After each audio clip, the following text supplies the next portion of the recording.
virtual. Kita menyapa dulu nih, Assalamualaikum. Waalaikumsalam, Kakak Idam dan Kakak Tika. Agak kareba. Ya? Agak kareba. Baji-baji Jimade Baji-baji. semua. Tika, Yeah. ini nggak bisa, tentunya bukan tanpa sebab disebut sebagai Raja Pantun di sini. Boleh dong satu pantun Oh boleh dong. untuk mantap. acara Salah ini? satu tujuan kita datang di acara ini tentu punya niat. Salah satunya adalah tidaklah cantik seorang penari kalaulah tidak memakai pita. Tidak mungkin kita kemari kalau bukan karena cinta. Kira-kira seperti itu. Baiklah pemirsa dan hadirin, Tika langsung saja. Ini Baik. dia Ambo Rizal. Jamal. Baik, terima kasih. Alhamdulillahirrabbilalamin. Bismillah.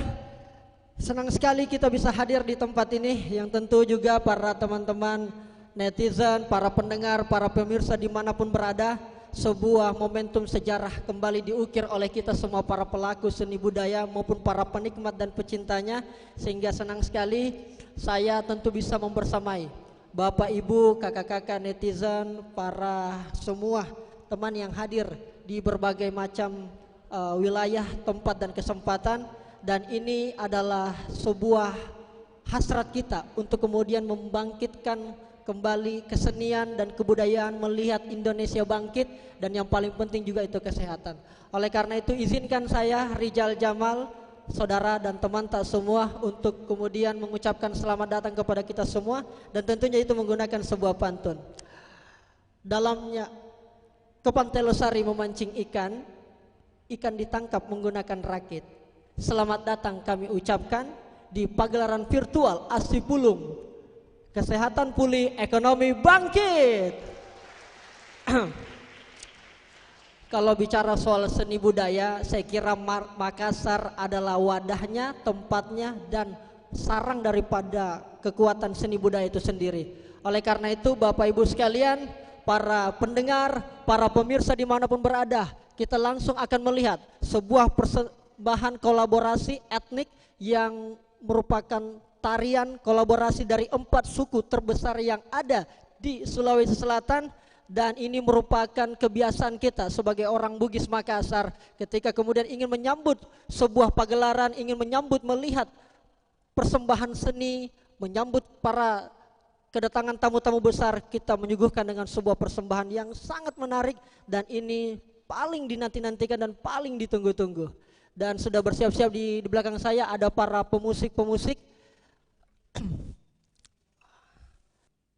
Dan tentunya Bapak Ibu sekalian dan para pendengar, para pemirsa, bahwa sekali lagi kegiatan ini tentu berkat kerjasama antara KPC, Komite Penanganan COVID-19, dan juga PEN, Pemulihan Ekonomi Nasional, kerjasama Kominfo dan RRI Makassar, yang tentunya selama ini menjadi wadah informasi bagi kita seluruh warga di manapun berada.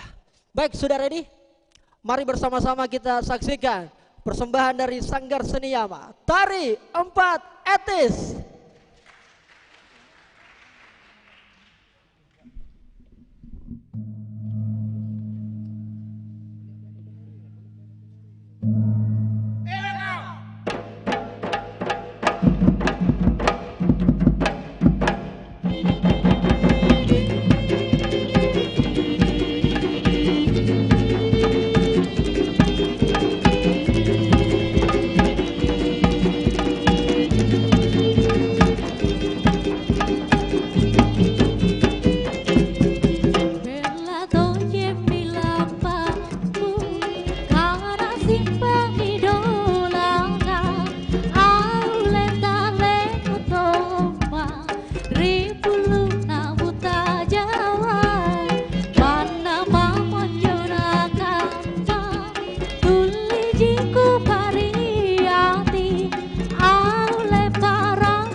kita berikan aplaus yang meriah. Luar biasa. Persembahan tari etnis dari Sanggar Seni Yama, mantap. Tempa-tempa orang sekali lagi sih. Wah, luar biasa. Kalau kita lihat, perhatikan Ki baik-baik persembahan tarinya, 4 etnisnya cantik-cantik semua. Laki-lakinya gagah-gagah semua, dan itu menjadi kekuatan kita semua, sehingga insya Allah berkat persembahan ini kita akhirnya punya komitmen. Komitmen itu ya kita tuangkan dalam sebuah pantun. Benteng Sembah Opu, benteng Rotterdam, itu miniatur Sulawesi Selatan. Semangat kita tidak akan pernah agar seni budaya terus dikembangkan. Tepuk tangan dulu buat kita semua. Sekali lagi masih dalam rangkaian acara pagelaran rakyat virtual Asipulung, yang tentunya persembahan dari KPC, Komite Penanganan COVID-19, dan juga PEN, Pemulihan Ekonomi Nasional, bekerja sama dengan Kominfo dan juga RRI Makassar. Pada momen kesempatan ini bukan hanya akan ada pagelaran rakyat atau pagelaran seni, tetapi juga nanti akan ada talk show, dialog, tentunya berhubungan dengan tema kita, yaitu kesehatan pulih dan ekonomi bangkit. Dan tentunya itu menjadi persembahan yang menarik juga, karena kita akan melihat bagaimana kemudian kesehatan penting sekali, karena kita sudah setahun kurang lebih lama natong ini di pandemi COVID-19 berada di negara kita, dan saya pikir semangat kita untuk selalu bangkit sehat untuk kesehatan itu menjadi sangat penting. Apalagi semangat masyarakat Sulawesi Selatan juga menjadi sangat luar biasa, karena kita tahulah Sulawesi Selatan, Makassar khususnya menjadi kota yang paling cepat pertumbuhannya, bergerak cepat agar kemudian ini bangkit. Vaksinasi juga sudah dilakukan dan insya Allah aman dan halal. Mudah-mudahan Bapak Ibu semua, para pendengar pemirsa juga sudah melaksanakan vaksin. Apabila belum, nanti mungkin siap-siap antrinya sedikit mami mungkin. Oke. Baik, kali ini sudah ada di tengah-tengah saya Dr. Yeni. Dr. Yeni siap. Oke. Oke, dokter ya. Assalamualaikum warahmatullahi wabarakatuh. Waalaikumsalam. Oke, bagian sudah. Oke. Dokter Yeni dan Kak Karnila. Iya. Bagaimana kabar Kakak? Kabarnya baik. Sehat Rika, aja Ki. bagaimana? Alhamdulillah sehat juga. sehat. Tapi Iya. saya mau tanya dulu, sudah Iya. divaksin belum? Itu Mi, mungkin setelah ini saya langsung mau divaksin. Oh iya. Ya, karena kemarin sempat Mi saya coba Kakak tidak lulus ke Iya. Ada kan proses-prosesnya itu. Kayaknya lulus jika nanti nih kulihat-lihat. Setelah ini lah. Setelah ini. Karena langsung kesehatan pulih dan bangkit ekonomiku. Harus, karena imun harus lebih meningkat. Kalau misalnya di zaman corona ini, kalau imunnya tidak meningkat nanti bagaimana nih? Betul ya Dokter Yeni ya? Ya betul sekali. Oke. Supaya bisa divaksin. Kalau bicara soal kesehatan kayaknya Kak Karnila sama Dokter Oke. Yeni yang lebih ahli. Saya persilakan langsung tepuk tangan buat Kak Karnila dan Dokter Yeni. Tabe. Terima kasih Rijal. Ya, para pemirsa dan juga pendengar dimanapun Anda berada, kita dalam Asipulung kali ini kita juga akan membahas tentang kesehatan pulih bangkit. Ini memang yang paling dinanti-nanti tentunya. Kemarin di tahun 2020 bahkan pemerintah Provinsi Sulawesi Selatan menargetkan akhir bulan Mei, akhir bulan Juni Corona ini sudah bisa selesai, namun nyatanya sampai saat ini sudah bulan Maret, Corona masih saja ada terus di hadapan kita.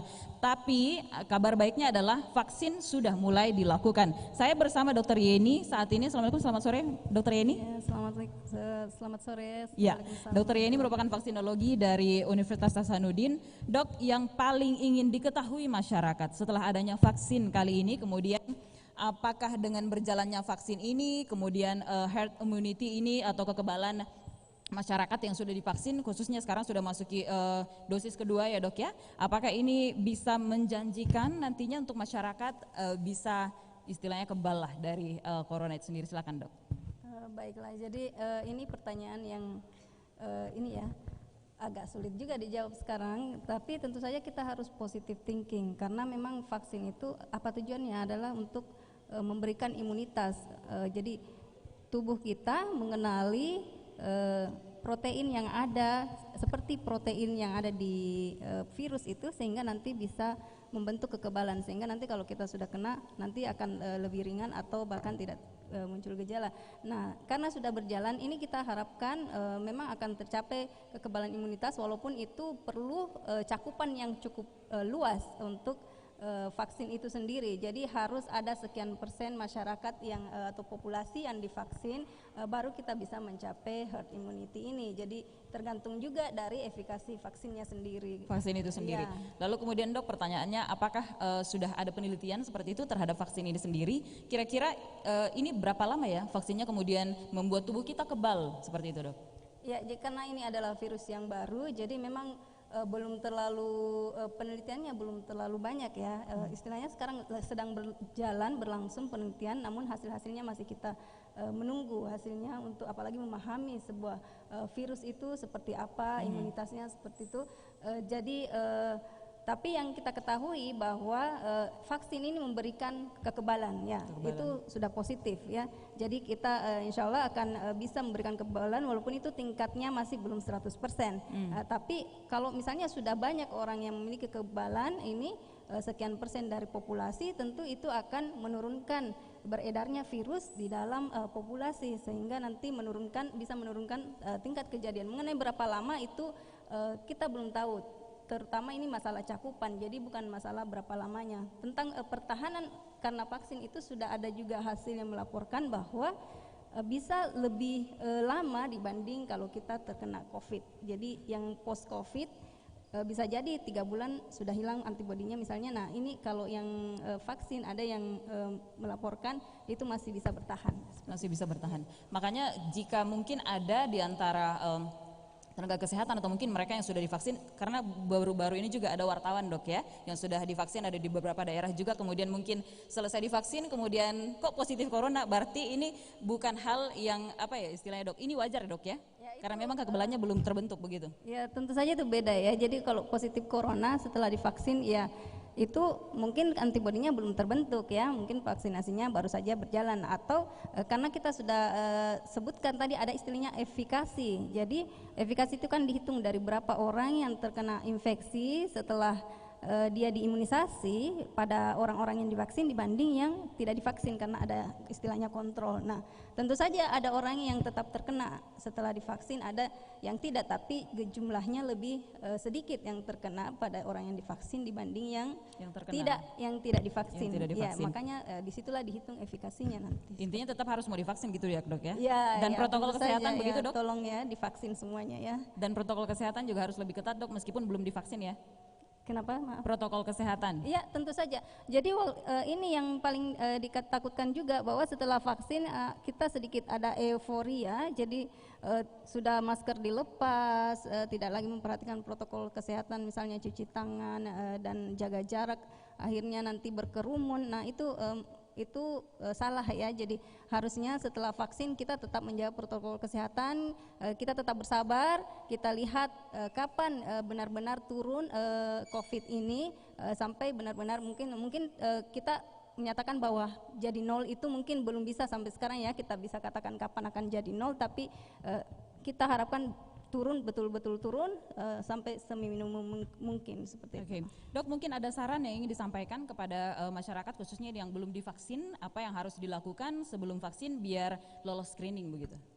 Ya sebenarnya kalau untuk syarat-syarat vaksin, yang penting Anda tidak lagi demam ya, tidak lagi sedang mengalami infeksi akut, itu bisa. Kemudian ada syarat-syarat lainnya, misalnya pada lansia itu ada ininya ya, ada pertanyaan-pertanyaan nanti screeningnya apakah Anda bisa divaksin atau tidak, tapi cobalah mendaftarkan diri untuk vaksin, nanti diserahkan ke tenaga kesehatan untuk melihat apakah ada kontraindikasi atau tidak, ya seperti itu. Tapi bagaimana dok dengan masyarakat yang ternyata sampai saat ini masih banyak yang takut divaksin nih dok? Ya itu sebenarnya wajar ya, karena bukan cuma di Indonesia orang takut vaksin, maksudnya ada juga yang tidak mau divaksin bukan karena takut, tapi memang tidak percaya sama vaksin misalnya ya. Jadi itu bahkan di luar negeri juga seperti itu. Cuman ini kita harus pahami bahwa vaksin itu intinya adalah memberikan sesuatu, bukan memasukkan ini ya. Yang sekarang kan kuman yang sudah dimatikan, jadi dia tidak mungkin memperbanyak diri di dalam tubuh ya. Jadi itu nanti akan memacu tubuh kita, tetap bisa memacu tubuh kita membentuk semacam tentara untuk nanti menangkis kalau misalnya virus sebenarnya masuk seperti itu. Jadi sudah ada pertahanan. Nah itu sangat penting bagi kita semua, seperti pada anak-anak kecil itu, bayi-bayi kan itu sering divaksin ya. mungkin tiap umur 2 bulan, 4 bulan seperti itu. Nah itu sebenarnya tujuannya, jadi ini sama vaksinasi untuk memberikan perlindungan terhadap sebuah penyakit tertentu seperti itu. Ya, Dokter Yeni, mungkin ini sedikit sebelum kita melihat performa lainnya lagi. Ini yang kemudian sekarang lagi happening. Kita juga belum tahu pasti apakah jenis vaksin ini masuk di Sulawesi Selatan nantinya atau tidak. Karena kita tahu sekarang vaksin Sinovac yang sudah mulai beredar, kemudian ada lagi vaksin Pfizer katanya di Jawa juga sudah mulai, kemudian AstraZeneca ini yang menjadi apa ya istilahnya perbincangan di halayak umum juga, kemudian MUI juga turun langsung. Bagaimana nih, Dok? Jadi saya lihat ada istilahnya vaksin gotong royong ya sekarang nanti. Jadi kalau misalnya ada instansi tertentu atau perusahaan tertentu mau memasukkan vaksin jenis lain dibanding yang dimasukkan oleh pemerintah, itu tidak apa-apa. Jadi untuk semua jenis vaksin itu sudah diteliti di seluruh dunia, itu efikasinya cukup bagus, semuanya bisa digunakan untuk mencegah COVID ini. Jadi sekarang perusahaan-perusahaan vaksin berusaha memenuhi kebutuhan vaksin di seluruh dunia seperti itu. Jadi kita harapkan pemerintah bisa mengadakan vaksin dan bisa memenuhi cakupan sesegera mungkin.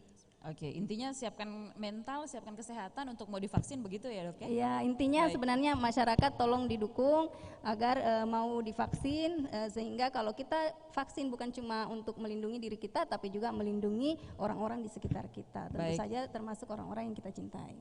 Termasuk orang-orang yang dicintai, itu harus dicatat itu, Dok ya. Baik, kita cukupkan sampai di sini ngobrol dengan Dokter Yeni. Saya rasa ini cukup menarik ya, dan ini bisa menjadi acuan bagi kita nantinya, karena untuk vaksin bagi masyarakat umum ini sudah akan mulai pada bulan April hingga tahun depan, seperti itu, Dok ya? Iya. Baik, saya kembalikan ke Ambo Rijal.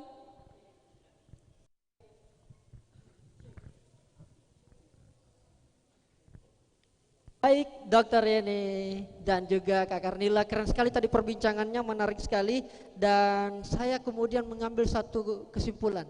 Ya. Paling tidak, kalau di sawah tumbuh ilalang, ke sawahnya tiap pekan. Kalau mau cepat corona hilang, ya taat saja protokol kesehatan. Betul. Kira-kira seperti itu, Kakak. Terima Kita berikan kasih, aplaus Mbak. Karnila dan Assalamualaikum Dokter warahmatullahi Yeni. Luar biasa percakapannya tadi tentang bagaimana kemudian kesehatan kita harus segera pulih. Cepat-cepat supaya semangat lagi. Yang ibu-ibu segera lagi tidak was-was dalam rumahnya kalau suaminya, bapaknya itu pergi bekerja. Buat teman-teman yang mahasiswa, teman-teman para pelaku-pelaku ekonomi lainnya itu segera pulih kesehatannya, dan insya Allah akan seirama sejalan kesehatan ataupun ekonomi juga akan segera bangkit.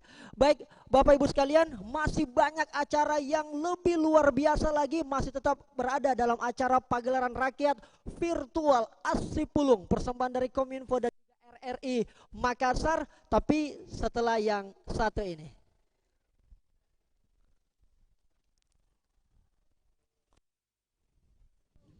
Assalamualaikum warahmatullahi wabarakatuh. Saya Andi Bau Erwing, Ketua DPW Matra Provinsi Sulawesi Selatan. Tabe tatanengi bunga mase-mase riatita palimpo i decenge tamasale lolang lolangi lino si tonra deceng madeceng narek kepada itu rusi pak biritana toma parentata depa nalesan koronae pada mati ki jagaiwi asik dingeta masedina tapake masker tak maduana tasabungi limata matelunna ajaki gaga sirepe-repe tosi bawa petui silelengenna koronae malilu si pakainga tosia nenengi na tosia tuo mamuare lesang masija koronae salamaki. Wassalamualaikum warahmatullahi wabarakatuh.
si tali-tali tina sang imbon de mapute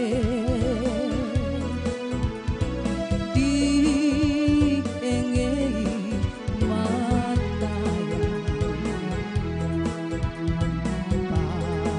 bawa tuing-tuing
Iya, kita berikan aplaus yang meriah. Sebuah persembahan lagu medley dari Kakak Nini, luar biasa, cantik sekali Kakak Nini. Makasih banyak. Oke. Masih dalam rangkaian acara pagelaran rakyat virtual Asri Pulung, persembahan Kominfo dan juga RRI Makassar. Dan tentunya sekali lagi Bapak Ibu sekalian, perlu saya menyampaikan bahwa para pengisi acara dan juga panitia semua yang ada dalam ruangan ini, alhamdulillah semua tadi sebelum memasuki ruangan telah mengikuti rapid test antigen dan insya Allah semuanya alhamdulillah negatif.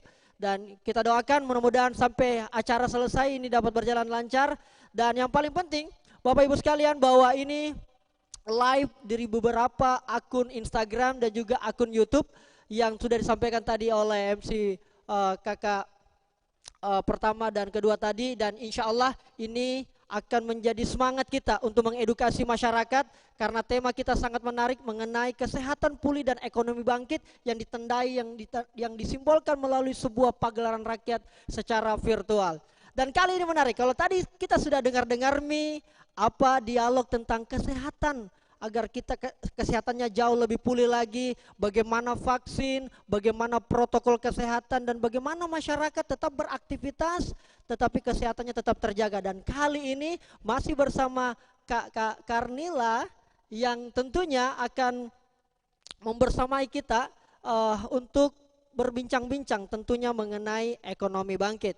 Tetapi sebelum itu tahan dulu karena kita akan melihat sebuah persembahan tari. Ini paling saya suka tarian dari Makassar. Karena kenapa? Karena pelakunya anak-anak yang tentunya akan memberikan suguhan tarian yang sangat spesial.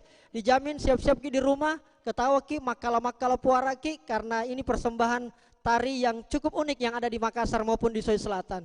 Langsung saja dengan bangga kita persembahkan tari Gandrang Bulo.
Pagi, Pak.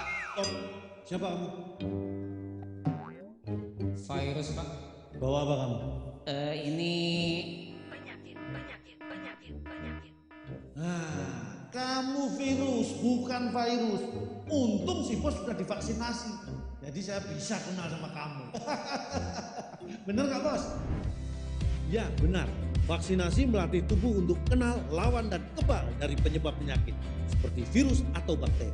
Sebelum digunakan, vaksin seperti vaksin COVID-19 akan diuji klinik, dipastikan keamanan, khasiat, dan mutunya oleh Badan POM dan para ahli. Tetap memakai masker, menjaga jarak, mencuci tangan secara rutin. Ingat, siap divaksinasi saat vaksin siap. Tarik sis, mongko. Vaksinasi dan protokol kesehatan.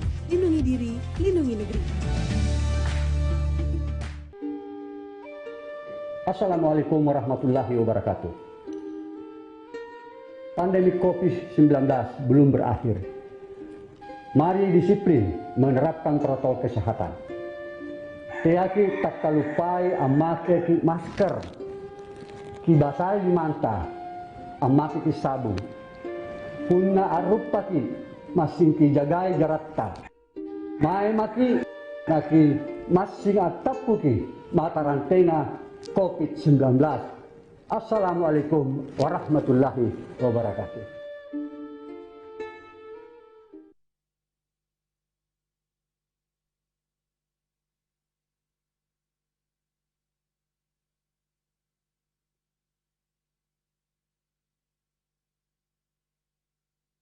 Untuk pemulihan ekonomi dan juga kesehatan kita yang semakin baik ke depannya. Dan tadi melihat tari Gandrang Bulo itu sebenarnya simbol bahwa anak-anak kita insya Allah mudah-mudahan tidak seperti yang sekarang, karena kita tahu semuanya ibu-ibu mengeluh karena anak-anaknya masih di rumah sekolah. Dan insya Allah beberapa bulan ke depan mudah-mudahan Bapak Menteri sudah mengeluarkan kebijakan, para kepala daerah sampai stakeholder di bawah sudah membuka untuk anak-anak bisa sekolah dan kembali lagi bisa latihan menari Gandrang Bulo seperti yang kita lihat tadi.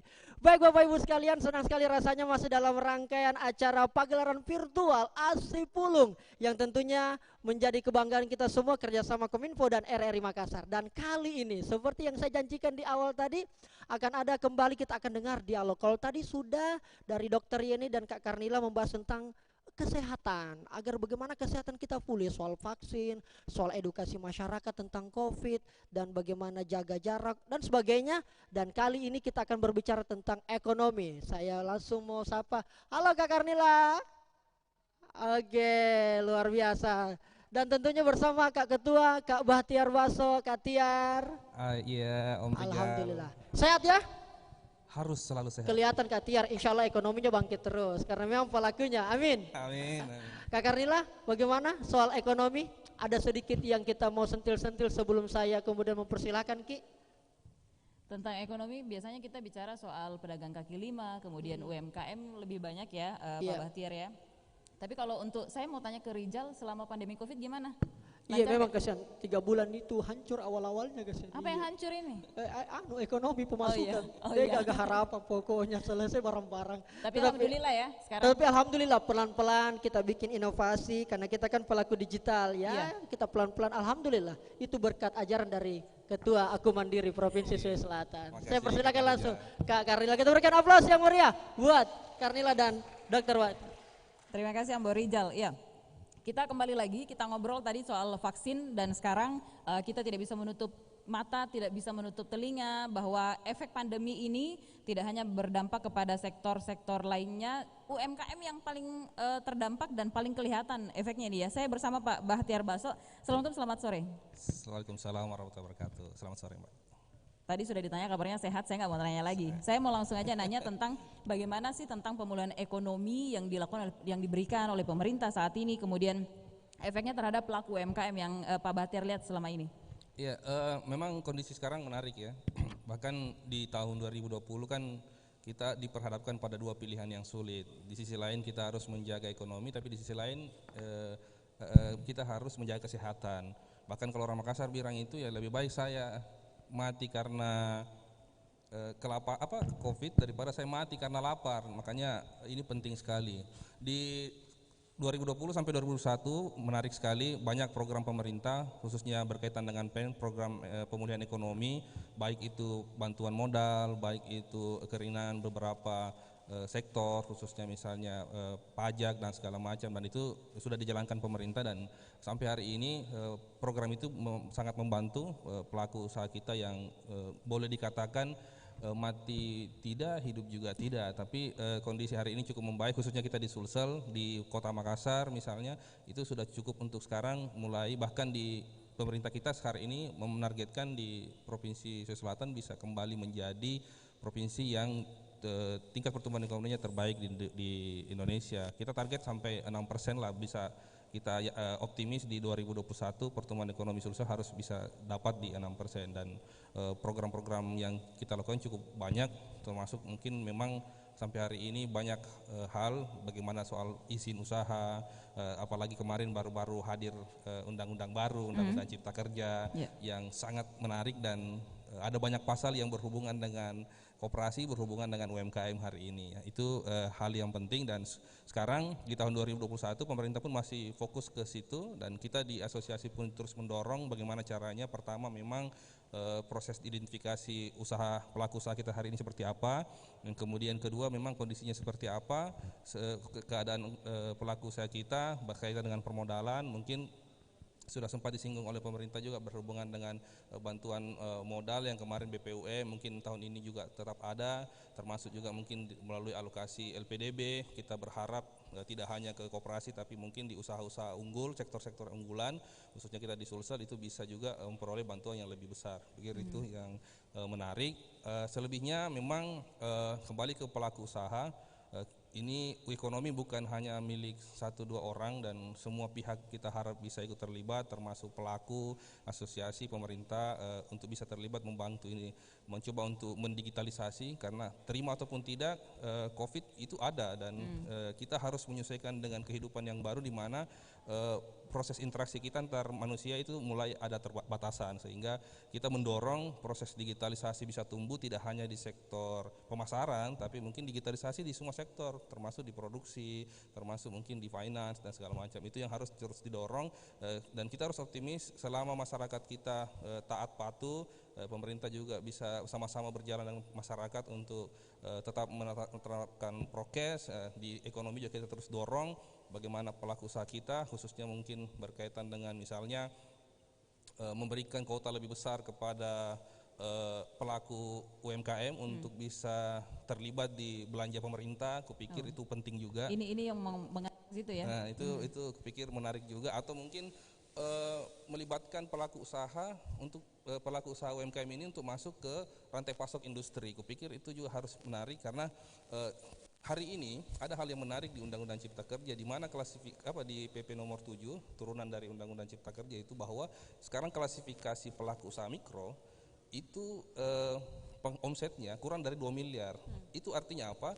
Bahwa terjadi perubahan di mana sekarang persaingan di kelas mikro saja itu lebih terbuka, di mana dulu mungkin kelasnya lebih kecil, sekarang yang dulunya kelas kecil sekarang justru masuk ke mikro, dan ini semakin besar. Makanya memang ke depan semua pihak harus ikut terlibat, karena pertarungannya akan banyak tersaji di bisnis pasar antar pelaku mikro ini, dan itu yang harusnya dengan hadirnya yang dulunya pelaku kecil ke kelas mikro, sekarang kita berharap geliat ekonomi di kelas mikro juga itu bertumbuh, termasuk di teman-teman masyarakat. Ya, Pak Bahtiar, dikatakan soal pelaku mikro, kita tidak bisa menutup mata juga bahwa apalagi di daerah ya, Anda selaku Ketua Asosiasi UMKM Sulawesi Selatan pasti mengetahui berapa banyaknya pelaku mikro yang mungkin mereka sampai saat ini belum bisa memanfaatkan teknologi di tengah pandemi COVID, kemudian bagaimana kemudian mereka bangkit sampai saat ini, atau mungkin ada yang belum bisa bangkit sama sekali gitu. Iya, jadi memang pendekatannya ada dua. Kalau pendekatan data memang luar biasa, kita khususnya daerah yang memang terbatas dari fasilitas soal akses internet juga itu sangat menurun. Cuma memang secara positif, ada sebenarnya hal positif di kondisi COVID kemarin. Apa itu? Teman-teman mikro yang ada di daerah akan berkurang saingan sebenarnya. Kalau bisa di sisi positifnya, bahwa ternyata dengan adanya keterbatasan akses antar daerah, sebenarnya harusnya menjadi pendorong teman-teman di daerah untuk bisa menjadi penyedia atas kebutuhan-kebutuhan pasar di daerahnya. Itu sih itu menarik. Cuma memang kalau sekarang kita harus masuk ke era digital, karena sekarang ini revolusi industri, revolusi digital, memang itu membuka kita untuk bisa bertarung lebih luas lagi, sehingga kita harap di luar pemerintah mendorong soal bagaimana ketersediaan fasilitas dan kelengkapan berhubungan dengan mendorong peningkatan usaha, pelaku usaha juga kita upgrade dari kompetensi dan kualitas pelaku usahanya, baik itu dari sisi kompetensi dasar manajemen bisnisnya, atau mungkin yang lebih prinsip sebenarnya di motivasi, karena memang sekarang banyak yang tidak jalan karena memang dia bingung mau bikin apa lagi. Kemarin kita coba akselerasi, kita kembangkan inovasi, kita coba arahkan untuk bergeser dari satu model bisnis ke model bisnis yang lain, karena memang kemarin misalnya yang menjahit harus berubah menjadi penyedia buat masker apa segala macam, karena kebutuhan pasar yang begitu, dan itu yang harus dilakukan kondisi hari ini, bahwa UKM harus berkonsolidasi, yang sama harus tetap bisa menyelesaikan, bahkan kalau perlu ada 1-2 bisnis yang punya kingdom dan varian yang sama, kenapa tidak bergerak bersama? Berarti banyak yang berpindah ya di tengah pandemi. Benar. Itu kita dorong karena harus menyesuaikan dengan kondisi. Jadi pengembangan inovasi bisnisnya, produknya harus didorong untuk bisa menyesuaikan dengan diri. Makanya yang paling awal secara sektarian mereka harus bisa berpikir soal konsolidasi di antara para pelaku. Kemudian di pemerintah bisa mendorong bagaimana pengembangan inovasinya. Bahkan saya pikir pemerintah hari ini pun fokus benar bagaimana pemulihan ekonomi ini, sehingga sekarang sisa masyarakat dan pelaku usaha kita untuk saling menyambut. Kita di asosiasi pun selalu mendorong supaya pelaku usaha kita ini ayo cepat ikut terlibat, apalagi yang belum dapat, siapa lagi yang belum ini, siapa lagi yang belum terima ini, apa sih masalahnya. Bahkan di proses-proses mengidentifikasi pelaku usaha sekarang itu kita sudah masukkan poin-poin apalagi kendalanya, termasuk di soal-soal izinnya, bagaimana sekarang menciptakan izin-izin yang tidak beresiko, NIB, IUMK dan segala macam, itu kita dorong seperti itu. Pak Bahtiar, lalu kemudian mungkin ini yang terakhir, apa masih ada sampai sekarang yang mengatakan bahwa saya belum bisa bangkit loh sampai sekarang, usaha apa sih, UMKM apa sih? Memang yang tidak bisa bangkit mayoritas semuanya hanya karena persoalan mereka harus kemarin banyak modalnya yang harus habis di fase pandemi, dan itu jadi bukan karena jenis usahanya. Ya, bukan, karena dianalisa risikonya yang tidak diprediksi, karena memang kemarin kita tidak bisa menyalahkan mereka karena Covid ternyata sesuatu yang tidak punya waktu, kita belum bisa memprediksi kapan berakhir, sehingga ada beberapa teman-teman yang telat untuk menganalisa risiko yang terjadi, sehingga sekarang untuk bangkit butuh dirangsang. Makanya kita berharap pemerintah bisa merangsang. Kita di asosiasi hanya bisa mengidentifikasi, memberikan data bahwa seperti ini kondisinya, ini yang sekarang sudah hidup jalan pelan-pelan, ini mungkin yang belum jalan sama sekali. Nah, nanti kita bisa dorong ke pemerintah melalui program-program bantuan. Mungkin itu. Meskipun sudah ada stimulus dari pemerintah pusat bahkan pemerintah daerah, tapi tetap dibutuhkan lebih spesifik lagi mungkin ya, pemerintah karena memang Makassar, provinsi. Stimulus kemarin banyak, tapi belum bisa mengakses semua pelaku usaha. Belum bisa. Jadi yang dapat di kita juga masih banyak yang belum dapat, sehingga memang kita berharap di 2021 model stimulus itu tetap jalan, sehingga yang kemarin di 2020 belum ketemu, belum dapat, itu bisa mengakses yang ada di 2021. Baik, mungkin cukup sampai di sini Pak Bahtiar, perbincangan kita cukup menarik. Saya sangat tertarik dengan yang dikatakan di awal bahwa lebih baik mati karena Covid daripada karena kelaparan ya, karena ini memang kata-kata yang paling banyak diungkap para pelaku usaha, pelaku ekonomi juga, bahkan kemarin sempat ada yang demo, pemerintah di mana tapi gitu justru katanya. sebenarnya harus jadi semangat. Kalau tidak boleh mati, lebih baik mati karena Covid daripada mati karena lapar, harus jadi semangat. Artinya apa? Kita tidak boleh mati dengan kondisi apapun, tidak boleh lapar dan tidak boleh kena Covid. Nah, ini yang harus diperhatikan oleh pemerintah. Baik Pak Bahtiar, saya sampai di sini berbincangan kita dengan Pak Bahtiar Baso. Saya ingin melirik dulu Rijal, Ambo Rijal mana nih? Iya, terima kasih banyak. Kita berikan aplaus yang meriah buat Kakak Karnila dan juga Ketua Aku Mandiri Sulsel Kak Bahtiar Baso. Menarik sekali tadi ya. Ambo Rijal, ada enggak tetangga atau mungkin saudaranya yang sampai sekarang pelaku UMKM tapi sudah mulai bangkit? Alhamdulillah banyak Kakak Karnila, karena kita lihat memang di awal-awal memang agak sedikit terdampak sekali. Tetapi setelah kita banyak ngopi-ngopi, diskusi-diskusi, kolaborasi, saling memberikan input karena adaptasi, kita kolaborasi dan kita koneksi. Kira-kira begitu. Alhamdulillah bisa bangkit. Saya punya satu kesimpulan juga dari apa yang disampaikan Rijal. Apa itu? ternyata warkop masih online dan masih eksis meskipun di tengah pandemi ya. Tadi sempat sebut ngopi loh. Betul, Oke. betul. Saya kembalikan ke Rijal. Siap, terima kasih banyak Kakak Karnila dan Kakak Bahtiar Bakso. Kita berikan aplaus sekali lagi yang luar biasa. Dan yang paling penting kalau prinsip orang Bugis itu sangat identik sekali dengan, karena ini tentang ekonomi bangkit, soko nabokong di pasian rebale salo si patuo si patokong pada idi pada elo, kira-kira seperti itu, yang maknanya adalah bagaimana kita sesama manusia, sesama masyarakat, mari kita saling mengangkat, mari kita saling membantu, mendukung agar kemudian negara ini bisa berlari kencang untuk kemudian ekonominya bangkit. Alhamdulillah masih dalam rangkaian acara pagelaran virtual Asli Pulung yang tentunya disiarkan langsung dari RRI Makassar, bekerja sama juga tentunya dengan Kominfo dan beberapa akun live Instagram maupun juga live YouTube, termasuk di akun saya sendiri di Rijal Jamal, ya kurang lebih 133.000 subscriber. Mudah-mudahan teman-teman semua nice people yang menonton pada sore hari ini adalah sebuah prosesi di mana kesehatan kita mau pulih dan ekonomi kita bangkit, dan kita mulai tandai dengan sebuah pagelaran budaya karena itulah kekayaan kita yang paling mahal. Dan kali ini ada sebuah persembahan yang sangat istimewa. Ini tarian mahal sekali, jarang sekali bisa kita saksikan sebenarnya, dan kadang-kadang yang memancing orang luar negeri atau wisatawan mancanegara datang ke Makassar karena sebuah persembahan tari yang luar biasa. Ini kalau orang yang suka bola pasti akan kagum-kagum melihat persembahan tarian ini. Ya karena mungkin kita pencinta bola, sering mak raga-raga. Ini tariannya dibalut dengan kesenian dan kebudayaan, lengkap dengan dendaman dari musik Bugis Makassar. Tari Pak Raga Sanggar Seni Yama.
jadi ya berarti kumpulnya.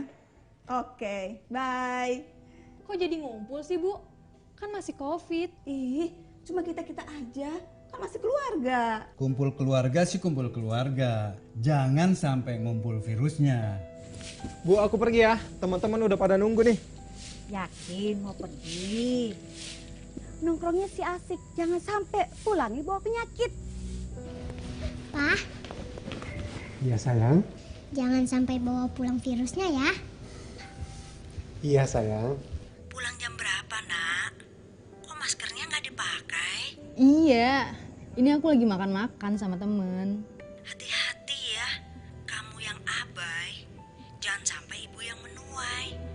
Waspadai klaster penyebaran COVID-19 di lingkungan terdekat. Selalu pakai masker, jaga jarak, cuci tangan pakai sabun, dan siap divaksinasi. Kesehatan pulih, ekonomi bangkit.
Padang di Gentek Toraya, Lebukan Sulawesi.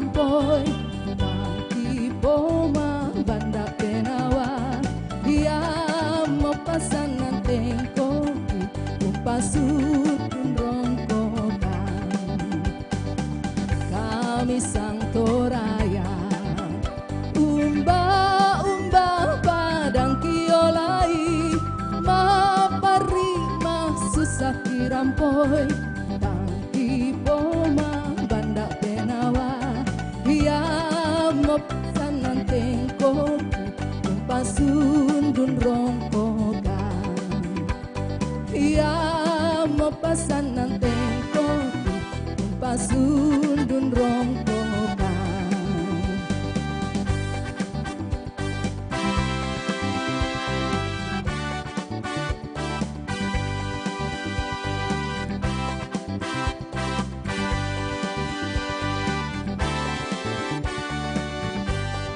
Luar biasa.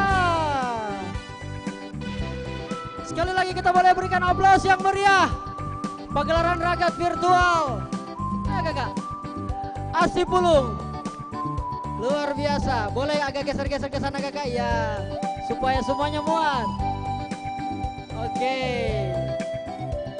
Alhamdulillah. Pertunjukan kita pada sore hari ini, Kakak Tika dan Kakak Idam, ya, telah berlangsung sukses. Betul. Dan insya Allah ini menjadi kebangkitan kita semua ya, di tengah pandemi COVID-19. Bagaimana kesannya Kakak Tika? Luar biasa. Luar biasa. Kakak Idam gimana? Ini kalau tadi kita sudah buka dengan pantun, tentunya Betul. juga kita akan tutup dengan pantun. Woi, kalau saya sederhana kakak. Ya. Saya akan tutup dengan pantun Bugis. Iya. Dua mikuala sapo, ungan napana saya belona kanu kue. Nule ya naroma kapo, tapodo pada tapamina saya maka kue. Selama kita pada selama semua. Kita juga mau balas nih. Boleh balas. Kita sudah siapkan. Ayo Idam. Kalau ada sumur di ladang. Siap. Cakep. Cakep. Bolehlah kita menumpang mandi. Cakep. Kalau ada umur panjang, bolehlah kita bertemu lagi. Boleh kita beri aplaus yang paling meriah untuk acara sore hari ini. Dan demikianlah seluruh rangkaian acara kesenian tradisional Sulawesi Selatan untuk sore hari ini. Dan Tika tentunya Ya. dari pesan dalam pertunjukan ini. Ya. Tentunya kita semakin menyadari peran penting vaksin untuk melindungi tubuh kita dan mencegah penularan penyakit. Betul, dan tentunya tetap lakukan protokol kesehatan, ingat 3M 3M dan 3T. Ada lagi 3T. Ya, jangan sampai kendor pemirsa dan pendengar. Jangan kasih kendor. Betul, Disiplin juga. dan disiplin protokol kesehatan meski sudah divaksinasi, lindungi diri dan lindungi negeri. Kesehatan pulih, ekonomi bangkit. Betul, dan tetap produktif dengan disiplin protokol kesehatan dan siap saat vaksin siap. Pemirsa dan juga pendengar dimanapun Anda berada, mewakili tim kerabat kerja yang bertugas, saya Idam Malik. Dan saya Atika Sari. Dan saya Rijal Jamal. Mengucapkan terima kasih atas perhatian Anda, salam sehat, tetap patuhi protokol kesehatan. Wassalamualaikum warahmatullahi wabarakatuh.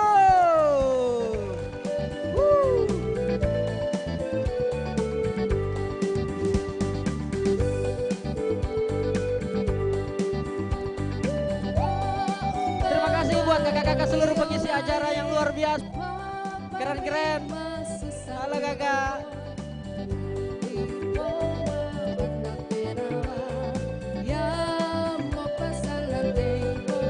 Asik. Pasundun rongkokan.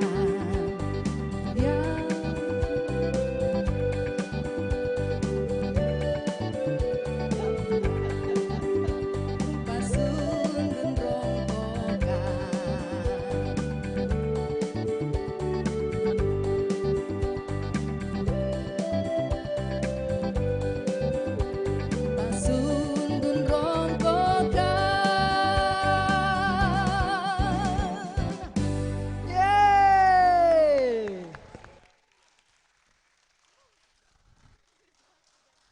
Thank you.